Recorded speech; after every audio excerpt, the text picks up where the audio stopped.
A Justiça do Rio de Janeiro decretou hoje a falência da operadora de telefonia Oi. O Tribunal de Justiça decidiu pelo encerramento das atividades por entender que a empresa não tem capacidade de recuperar o endividamento atual. A operadora soma 15 bilhões de reais em dívidas. Os serviços continuarão a ser prestados provisoriamente até que se conclua o processo de transição e uma nova empresa assuma os serviços. De líder absoluta no setor de telecomunicações, a símbolo de uma das maiores falências corporativas da história do Brasil. A trajetória da Oi é uma montanha-russa de ambição, poder e colapso. Por décadas, a empresa conectou milhões de brasileiros.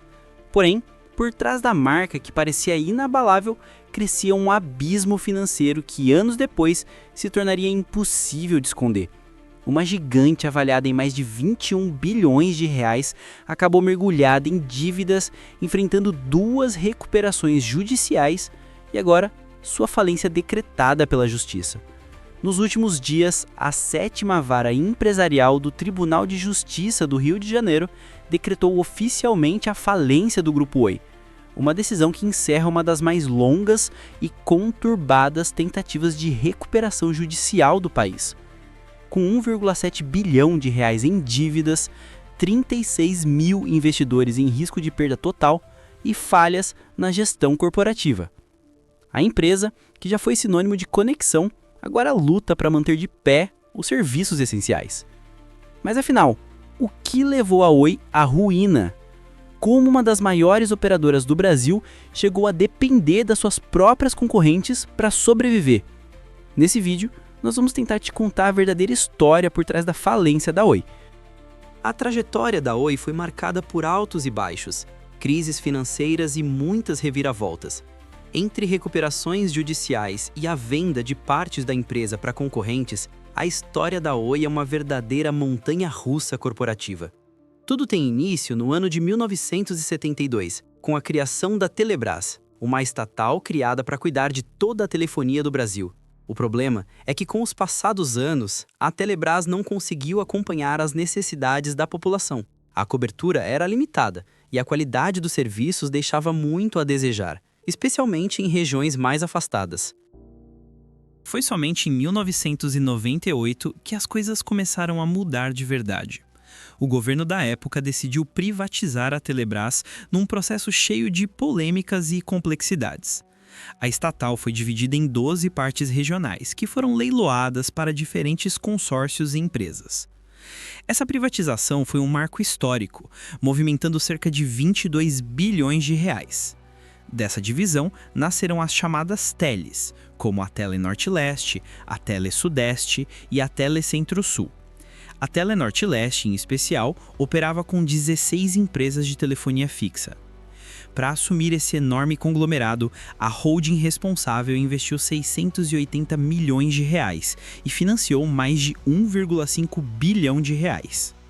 Já no ano de 2001, a Telenorte-Leste decidiu unificar suas 16 operadoras e criou uma nova empresa, a Telemar. Com o tempo, essa marca evoluiria e daria origem à Oi, que mais tarde se tornaria conhecida em todo o Brasil. A Telemar se destacou pela expansão dos orelhões, que se espalharam pelos estados brasileiros e se tornaram símbolo da telefonia da época. Ainda em 2001, a empresa abriu seu capital na bolsa e no ano seguinte conquistou um feito impressionante e se tornou a companhia com maior valor de mercado da América Latina. Nesse mesmo período, a Telemar lançou sua divisão de telefonia móvel. Nascia ali a Oi, inicialmente como uma subsidiária. Contudo, em 2007 veio uma virada importante. O grupo Telemar decidiu unificar todas as suas marcas sobre um único nome, Oi. A estratégia era simplificar a comunicação com o público, já que a multiplicidade de marcas confundia os consumidores. A partir daí, a Oi passou por uma reformulação completa e assumiu o papel de uma verdadeira gigante das telecomunicações. O antigo Telemar fixo virou Oi Fixo, e o Vox, o serviço de banda larga, passou a se chamar Oi Velox. Nesse novo momento, a Oi também se destacou por sua postura inovadora. Em 2008, foi a primeira operadora a lançar a tecnologia 3G no Brasil e também a oferecer internet via satélite em todo o território nacional. Com grandes investimentos de instituições como a Caixa Econômica e o Banco do Brasil, a Oi parecia estar no auge, se consolidando como uma das maiores operadoras do país. No entanto, algumas decisões estratégicas acabaram se tornando verdadeiras armadilhas financeiras. Um dos casos mais emblemáticos foi a compra da Pegasus, uma empresa de serviços de dados por 35 milhões de reais, juntamente com uma dívida de mais de 39 milhões de reais. A ideia era transformar a Oi, até então focada em telefonia fixa, em uma provedora completa de serviços corporativos. Porém, o plano não saiu como esperado. A aquisição drenou o caixa da companhia e aumentou suas dívidas, empurrando a Oi para uma situação financeira delicada. Era claro que a empresa precisava de uma solução rápida e eficiente se quisesse continuar competitiva no mercado. Com o passar dos anos, a Oi foi crescendo, e o início da década de 2010 marcou o auge financeiro da Oi. A empresa atingiu uma impressionante receita de 34 bilhões de reais, um número que à primeira vista simbolizava sucesso e estabilidade. Entretanto, essa prosperidade logo se revelaria uma ilusão. Mesmo com o faturamento crescendo, ano após ano, a companhia continuava se afundando em prejuízos aos bilionários. Dentro da própria Oi, os executivos se perguntavam como é possível faturar tanto e ainda assim perder tanto dinheiro. Na prática, o lucro nunca vinha, apenas mais dívidas. E o cenário começou a se complicar ainda mais em 2008, quando a empresa decidiu dar um passo ousado e comprar a Brasil Telecom, uma das maiores operadoras de telefonia fixa do país, com forte atuação nas regiões Sul, Sudeste e Centro-Oeste. A operação foi um marco histórico. Pela primeira vez, uma única empresa brasileira de telecomunicações passou a estar presente em todo o território nacional. Para isso, a Oi desembolsou cerca de 5,8 bilhões de reais. Mas o que parecia ser uma jogada estratégica se transformou em um grande problema. Isso porque a Brasil Telecom trazia junto uma dívida superior a 3 bilhões de reais. A aquisição que deveria fortalecer a Oi acabou sendo um grande erro. As dívidas começaram a se acumular em um ritmo assustador, e em 2013 a situação chegou a um ponto crítico, fazendo a empresa suspender o pagamento de dividendos aos acionistas. Era um sinal claro de que as finanças estavam por um fio. Naquele momento, o passivo total da Oi, somando todas as empresas que havia adquirido, já ultrapassava os 40 bilhões de reais. Contudo, surgiu uma nova esperança, uma fusão com a Portugal Telecom, que prometia ser o respiro que a Oi tanto precisava. A ideia era unir forças, ampliar a cobertura da banda larga no Brasil e expandir para novos mercados na América Latina e na África. Em 2010, nasceu oficialmente a Corpcor, resultado da fusão entre as duas empresas. A Portugal Telecom injetou um aporte de cerca de 7,5 bilhões de reais, adquirindo 23% de participação e passando a ter influência direta na gestão da nova companhia. Tudo indicava que o pior havia ficado para trás. No entanto, o aporte da Portugal Telecom não veio em dinheiro, mas sim em ativos da própria empresa. E entre esses ativos havia um detalhe.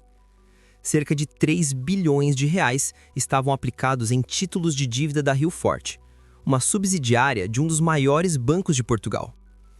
Pouco tempo depois, a Rio Forte entrou em falência, deixando para trás uma dívida gigantesca de 847 bilhões de euros.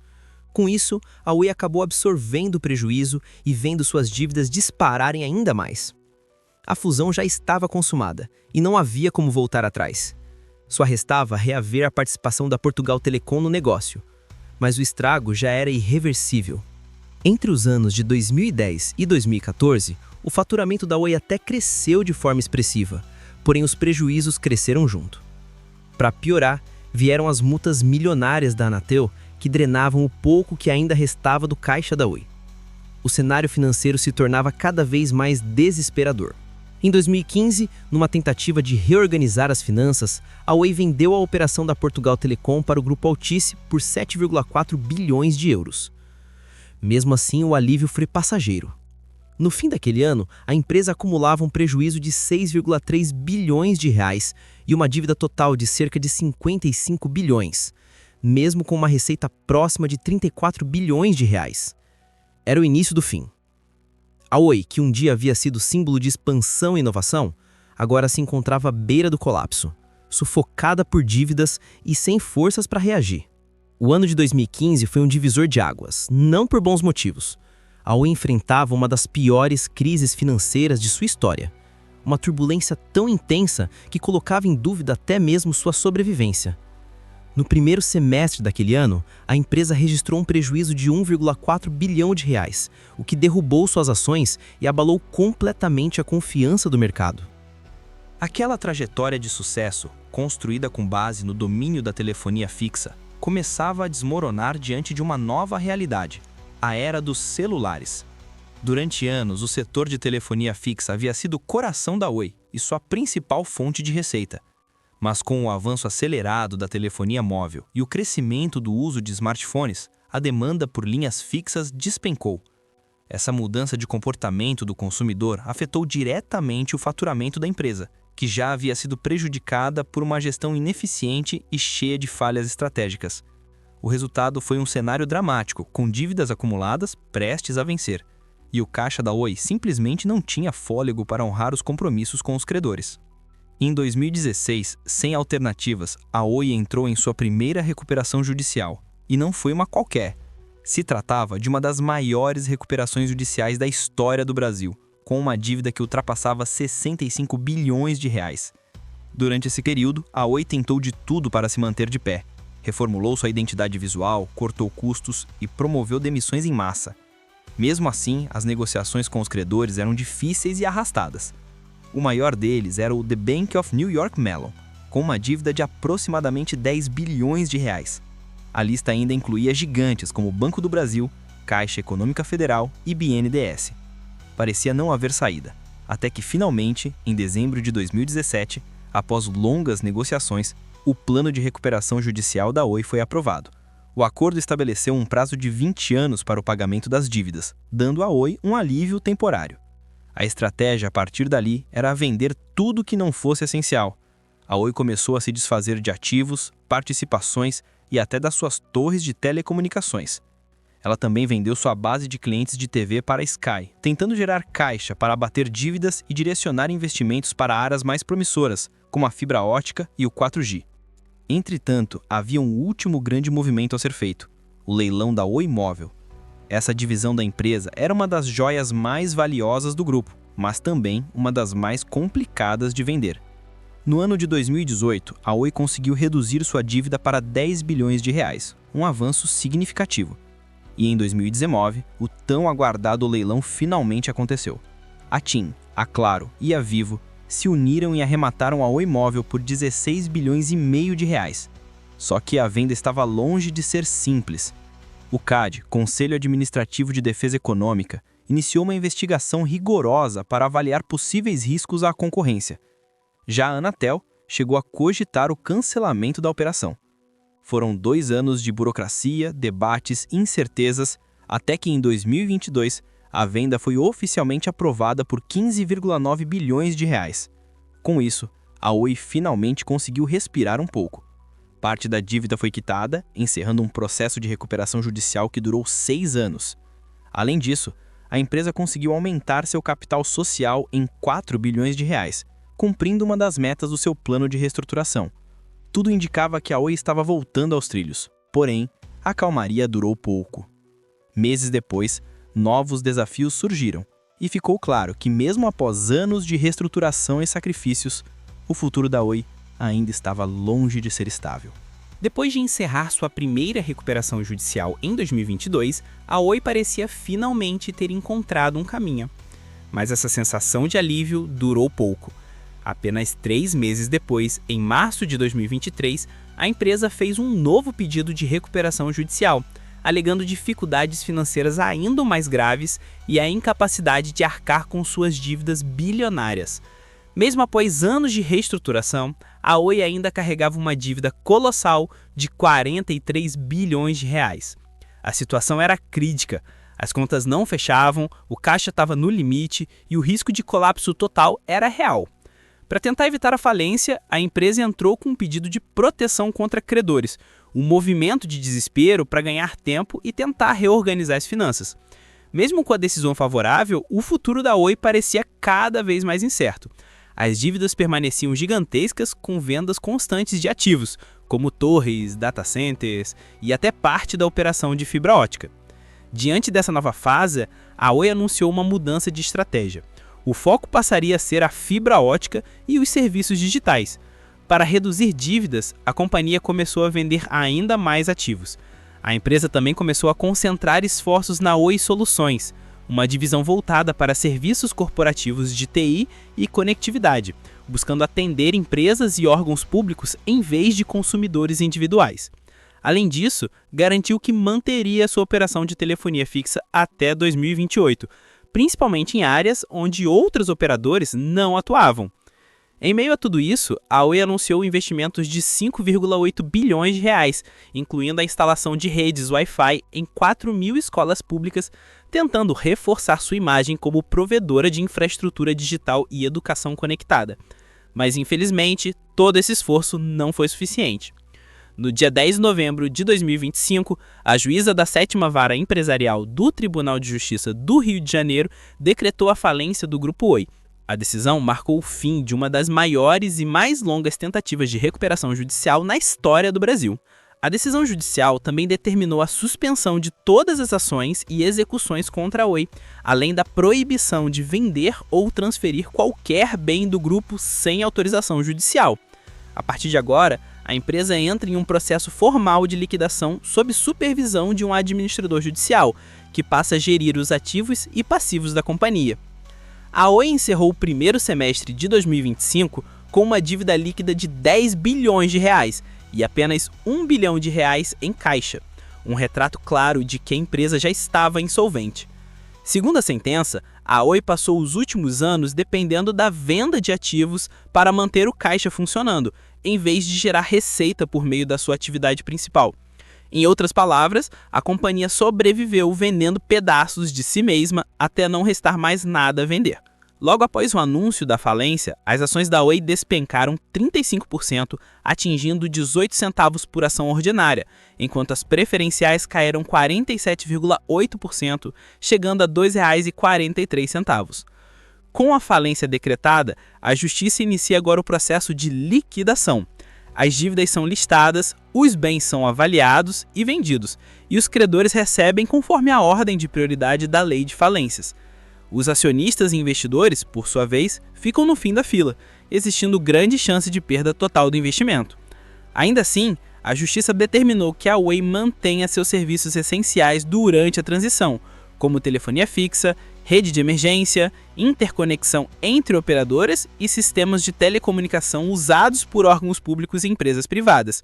Entre os serviços que continuam operando estão 75.500 telefones públicos ativos, a rede das lotéricas da Caixa e o projeto Webenet Fronteiras, que liga 66 bases do Exército Brasileiro. Até mesmo o sistema Sindacta, responsável pelo controle do tráfego aéreo no Brasil, foi transferido para a Claro, conforme determinação judicial. Enquanto isso, grandes credores como o Bradesco e Itaú Unibanco recorreram da decisão da falência, argumentando que a quebra da Oi não seria a melhor alternativa para credores e nem para os clientes que dependem dos serviços da operadora. Segundo eles, ainda existiam caminhos possíveis para um acordo entre Oi, Anatel e o governo, que poderia evitar o colapso total da companhia. Entretanto, de acordo com a juíza responsável, a falência foi inevitável. As dívidas, a queda na receita e a falta de capacidade de reestruturação tornaram a recuperação impossível. Assim, a Oi, que um dia foi símbolo de inovação, expansão e poder no setor de telecomunicações, chega ao fim da sua trajetória. Uma história que começou com promessas de modernizar o Brasil e terminou como uma das maiores falências corporativas na história do país. Agora me diz, você gostava da operadora? Deixa aí nos comentários a sua opinião e aproveite para deixar sugestões de temas que você quer ver por aqui nos próximos vídeos. Não esqueça de curtir o nosso vídeo e se inscrever no canal para apoiar o nosso trabalho.